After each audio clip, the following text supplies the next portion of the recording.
Assalamualaikum warahmatullahi wabarakatuh. Halo teman-teman. Jadi, di video kali ini kelompok kami akan menjelaskan mengenai analisis atau bedah jurnal mengenai PT Garuda Indonesia. Oke, buat kalian yang penasaran, langsung tonton videonya sampai selesai ya. Selamat menonton. Di dalam jurnal ini, kita akan menemukan data pendukung. Data yang diperoleh merupakan data primer dan data sekunder. Yang pertama adalah data primer. Data primer diperoleh melalui wawancara yang mendalam kepada informan yang terlibat dalam implementasi dan yang mendapatkan efeknya atau konsumer. Wawancara ini dilakukan di PT Garuda Indonesia Tbk Makassar. Yang kedua adalah data sekunder. Data sekunder diperoleh melalui pencarian data yang bersumber pada buku, artikel, jurnal, dan lain sebagainya. Oke, selanjutnya adalah teori yang digunakan. Berdasarkan analisis yang kami lakukan, penulisan jurnal ini menggunakan beberapa konsep nih teman-teman. Yang pertama itu adalah konsep kegiatan pemasaran. Yang kedua adalah strategi pemasaran terintegrasi dan juga konsep pemasaran terintegrasi. Untuk itu, kita akan bahas satu persatu ya. Kita mulai dari konsep kegiatan pemasaran. Jadi nih, pada dasarnya, kegiatan pemasaran itu menjadi salah satu strategi komunikasi yang paling sering digunakan untuk mengenalkan atau mempertahankan brand image suatu produk. Kegiatan pemasaran ini merupakan suatu proses untuk menjalankan, membentuk konsep, promosi, dan juga distribusi jasa yang dapat memberikan kepuasan kepada konsumen nih, sehingga brand image suatu produk dapat terjaga. Konsep yang kedua adalah strategi komunikasi pemasaran terintegrasi. Oke, jadi konsep ini tuh menjelaskan bahwa suatu strategi digunakan untuk membentuk persepsi atau sudut pandang positif terhadap suatu brand produk dengan menggunakan beberapa jenis komunikasi teman-teman. Nah, dalam strategi ini tuh kita benar-benar harus memikirkan bagaimana sih isi pesan ini dikemas, media yang akan digunakan, dan juga target audiensnya. Konsep yang terakhir adalah konsep pemasaran terintegrasi. Jadi, konsep ini merupakan upaya untuk mengelola atau mengkoordinasikan suatu gabungan elemen dari promosi, seperti personal selling, periklanan, direct marketing, dan lain sebagainya. Yang selanjutnya adalah metode penelitian. Berdasarkan analisis yang kami lakukan, dalam melakukan penelitiannya, penulis menggunakan tipe penelitian yang bersifat deskriptif dengan metode kualitatif.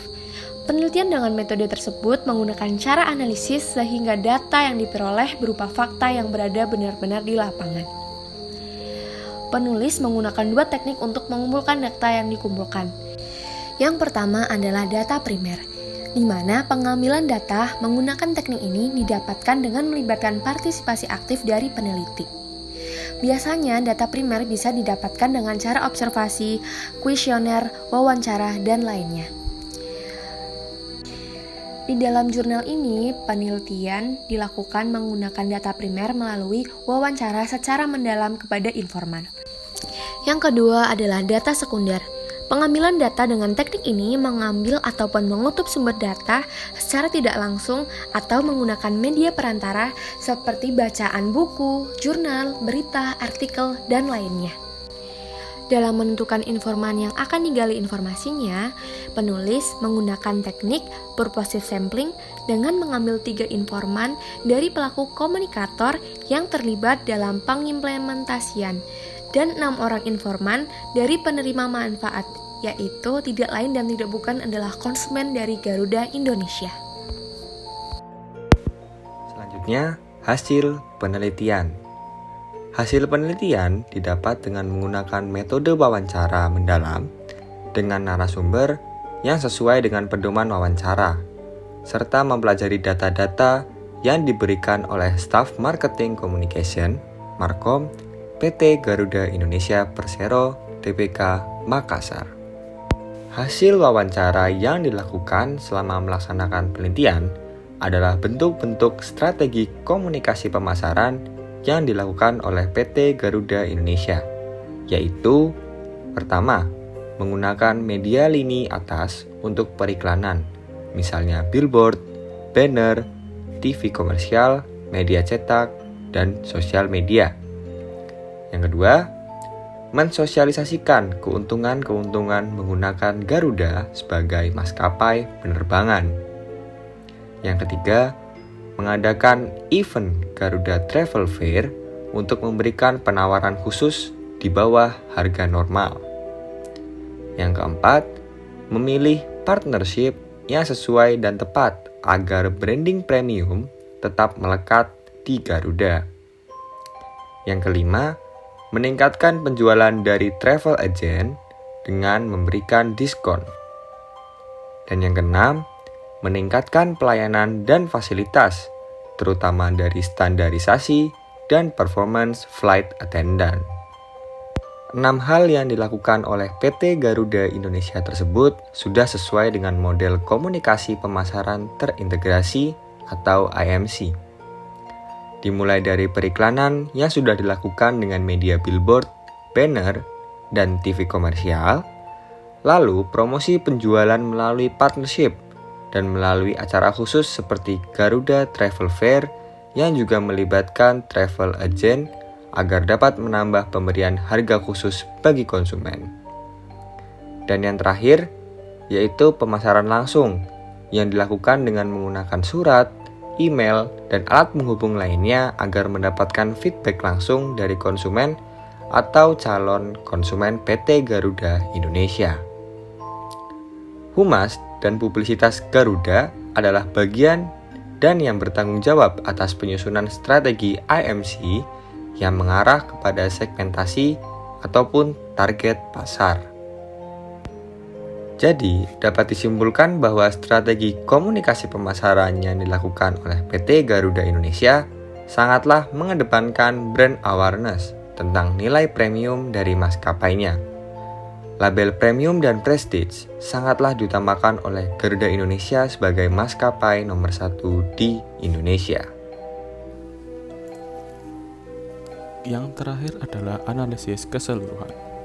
Dalam menjalankan penelitian selanjutnya, PT Garuda Indonesia dapat melakukan 1. Mempertahankan brand image sebagai produk premium dan menarik merupakan kendala utama PT Garuda Indonesia.